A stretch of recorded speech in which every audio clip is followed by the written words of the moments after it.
Welcome to another episode of Reloader 2001. Today I'm going to talk about bedding your rifle.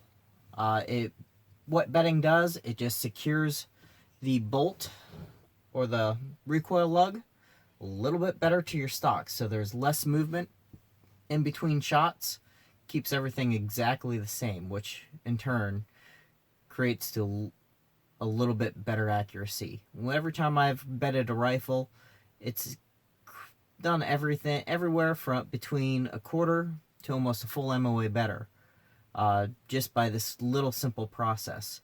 And the only two things you need is, I like using petroleum jelly and a good high tensile strength epoxy. The one I'm going to be using today is PC7. I've also in the past I've used JB Weld. Both of them work really well. I haven't had a problem with either one. First thing you need to do is remove your rifle from the stock. It varies from rifle to rifle.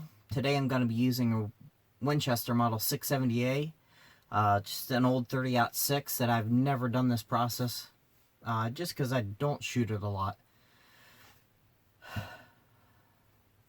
But once you get it apart, I always like to take a good oil rag and clean underneath where the stock sits. Just because if you don't take it apart, it gets some dirt and crud that's in here. You want this to be as clean as possible before you start. Another thing, like with the 670, I usually adjust the trigger when I take a rifle apart. Like this one, I think factory, it was about a 7-pound trigger pull. For hunting rifles, I like to have them around a 4.5 pounds.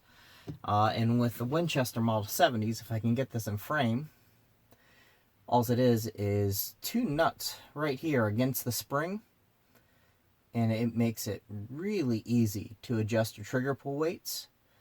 It's just when you put the rifle back together, I always like to do a slam test. Actually just bounce the buttstock right off the floor with the safety off. Make sure it doesn't go off when you drop it. If it does, it's unsafe and you got to tighten those springs back up, get a little heavier pull. The other thing you can do, costs a little more, is to get an aftermarket trigger. They're actually the best way and the safest way to adjust your trigger weight and get the best trigger possible. Now, going back to bedding the rifle, as I said, it's actually a very simple process. The first process I do is I just take a little bit of petroleum jelly and get a good coating right over the recoil lug.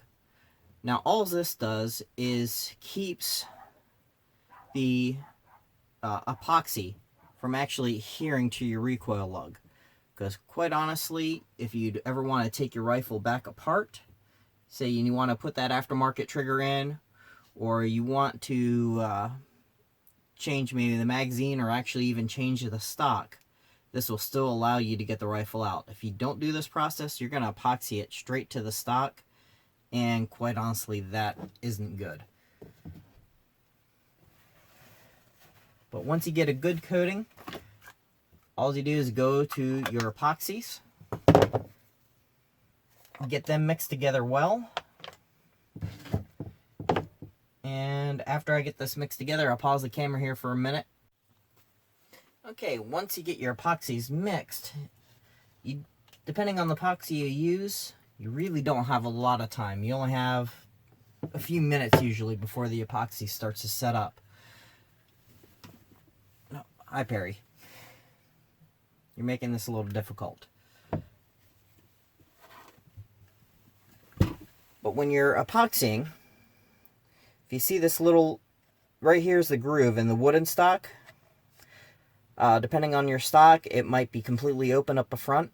But all you want to do is to lightly fill this groove. You don't want to get any epoxy near this screw hole. That will create some really bad problems for you down the road. And you just want to get a good amount, but not too much, because you don't want this to ooze everywhere on your after that recoil lug goes in. You just want to get it in there, get it pushed down into the bottom, the best you can, because the less air bubbles you have, the better for when you press the recoil lug in there. And all this does is, again, it just gives you a extremely good and perfect fit for the stock to your rifle.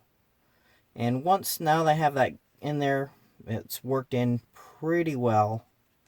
I have enough room that when I push the lug in, it's not going to squirt out everywhere onto my barrel and everything.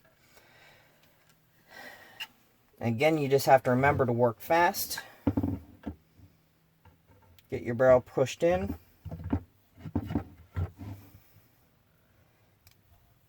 Press down.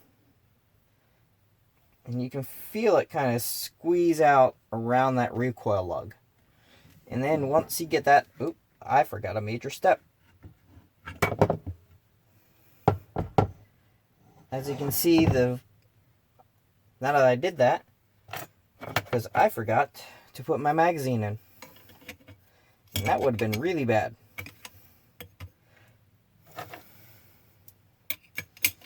As you can see, actually, I got a little bit too much in there. So I'm kind of glad I did that, because that petroleum jelly will allow me to scrape that excess off really quick and easy. But now that I got it back together, I gotta make sure my magazine spring goes where it's supposed to. And I'm just gonna press that right back down on.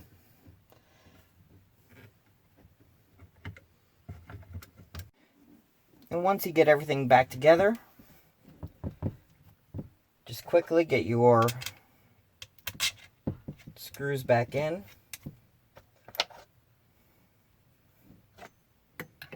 Don't forget your trigger guard.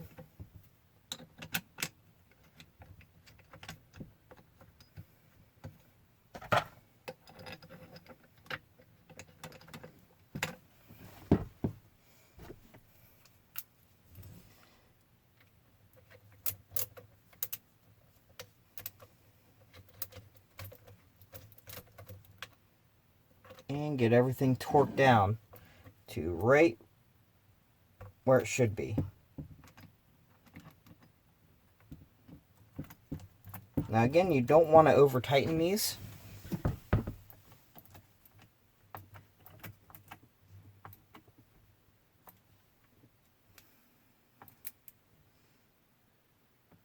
I shouldn't be doing this with my right hand. If you notice, I'm bandaged up because I actually made a mistake on the range the other day.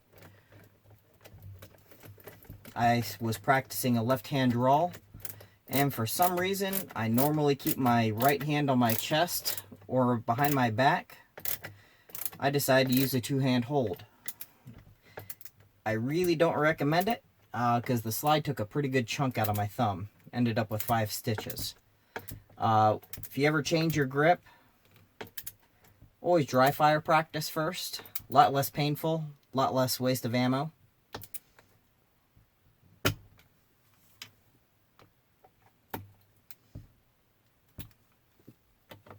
And just tighten up your screws. And you are back in business, depending on your epoxy, for a full cure. And once you get your screws tightened down, it's just a waiting game. Just got to wait for your epoxy to set. With the PC7 I use, it's about a 24-hour set time. After that, you can take it apart. Make sure there's no real big voids or air pockets where the epoxy was around the recoil lug. Because if there is, you're not going to have that nice solid base that you really want when you bed a rifle. It's okay to Dremel it out and just do this process all over again. But once you're done, it should be very easily. This is an extremely cost merely pennies to get your group size down, possibly a 1/4 inch, even up to an inch, just by this one little simple process. And while you have the rifle apart, depending on what kind you have, doing a little bit of a trigger adjustment also makes a big difference. Like again with this one, it went from a 7-pound pull to about a 4.5. I don't like to go any lighter again on a hunting rifle. For target shooting, a 2, even a 1.5-pound pull, if you can do it safely, is really good. But personally, I feel it's a little too light when you're walking around the woods with a trigger that light. Thank you again, and if you like what you've seen, please hit the like button down below. I'd even like it better if you just hit subscribe. That way you can get notifications when I do make new videos. I'm sorry I can't make them every week like I want. Unfortunately, life gets in the way. Thanks again. I'll see you next time.